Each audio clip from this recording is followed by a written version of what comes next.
Hi മക്കളെ, learn and തിങ്കിൻ്റെ ഇന്നത്തെ ക്ലാസ്സിലേക്ക് എല്ലാ കൂട്ടുകാർക്കും സ്വാഗതം. ഇന്ന് നമ്മൾ പഠിക്കുന്നത് 10ാം ക്ലാസ്സിലെ മലയാളം അടിസ്ഥാന പാഠാവലിയിലെ ഓരോ വിളിയും കാത്ത് എന്ന പാഠഭാഗത്തിൻ്റെ ആശയമാണ്.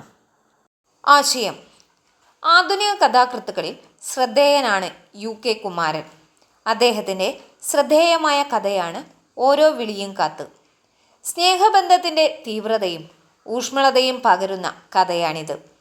കുടുംബത്തിൻ്റെ എല്ലാമായ അച്ഛൻ്റെ മരണം ഉണ്ടാക്കിയ ശൂന്യതയാണ് കഥയുടെ പശ്ചാത്തലം.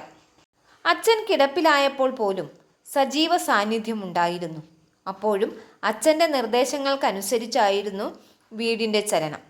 അച്ഛൻ്റെ മരണത്തോടെ ഒറ്റപ്പെട്ട അവസ്ഥയിലായ അമ്മയെ വീട്ടിൽ തനിച്ചാക്കി പോവാൻ മകൻ തയ്യാറാവുന്നില്ല. മകൻ്റെ കൂടെ പോവാൻ അമ്മയ്ക്കും കഴിയുന്നില്ല. അച്ഛൻ്റെ സാന്നിധ്യം ആ വീട്ടിൽ അമ്മ അറിയുന്നുണ്ടായിരുന്നു.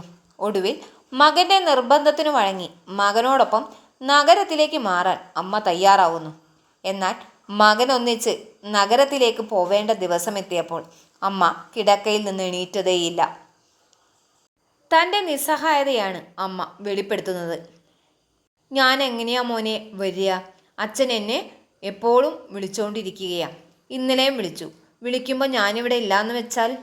ഈ മറുപടിയോടെയാണ് കഥ അവസാനിക്കുന്നത്. ബന്ധങ്ങളുടെ ദൃഢത ഓർമ്മിപ്പിക്കുന്ന ചെറുകഥയാണ് ഓരോ വിളിയും കത്ത്. അച്ഛൻ്റെ ഓരോ വിളിക്കു പിന്നാലെയും ഓടിയെത്തുന്ന അമ്മയുടെ ചിത്രം വായനക്കാരുടെ മനസ്സിൽ നിന്നും മായുന്നില്ല. ഹൃദ്യമായ കുടുംബ ബന്ധവും കഥയിൽ വായിക്കാം. കഥയുടെ ആശയം ഏറ്റവും ചുരുങ്ങിയ രൂപത്തിലാണ് ഇവിടെ അവതരിപ്പിച്ചിട്ടുള്ളത്. എല്ലാവർക്കും മനസ്സിലായിട്ടുണ്ടാകുമെന്ന് കരുതുന്നു. നിങ്ങളുടെ വിലയേറിയ അഭിപ്രായങ്ങളും നിർദ്ദേശങ്ങളും എല്ലാം എന്നെ അറിയിക്കുക. കൂടുതൽ മലയാളം ക്ലാസ്സുകൾക്കായി ഈ ചാനൽ സബ്സ്ക്രൈബ് ചെയ്യുക. കൂടാതെ ബെൽ ബട്ടൺ അമർത്തുക. ഈ വീഡിയോ ഇഷ്ടപ്പെട്ടെങ്കിൽ ലൈക്ക് ചെയ്യുക, ഷെയർ ചെയ്യുക.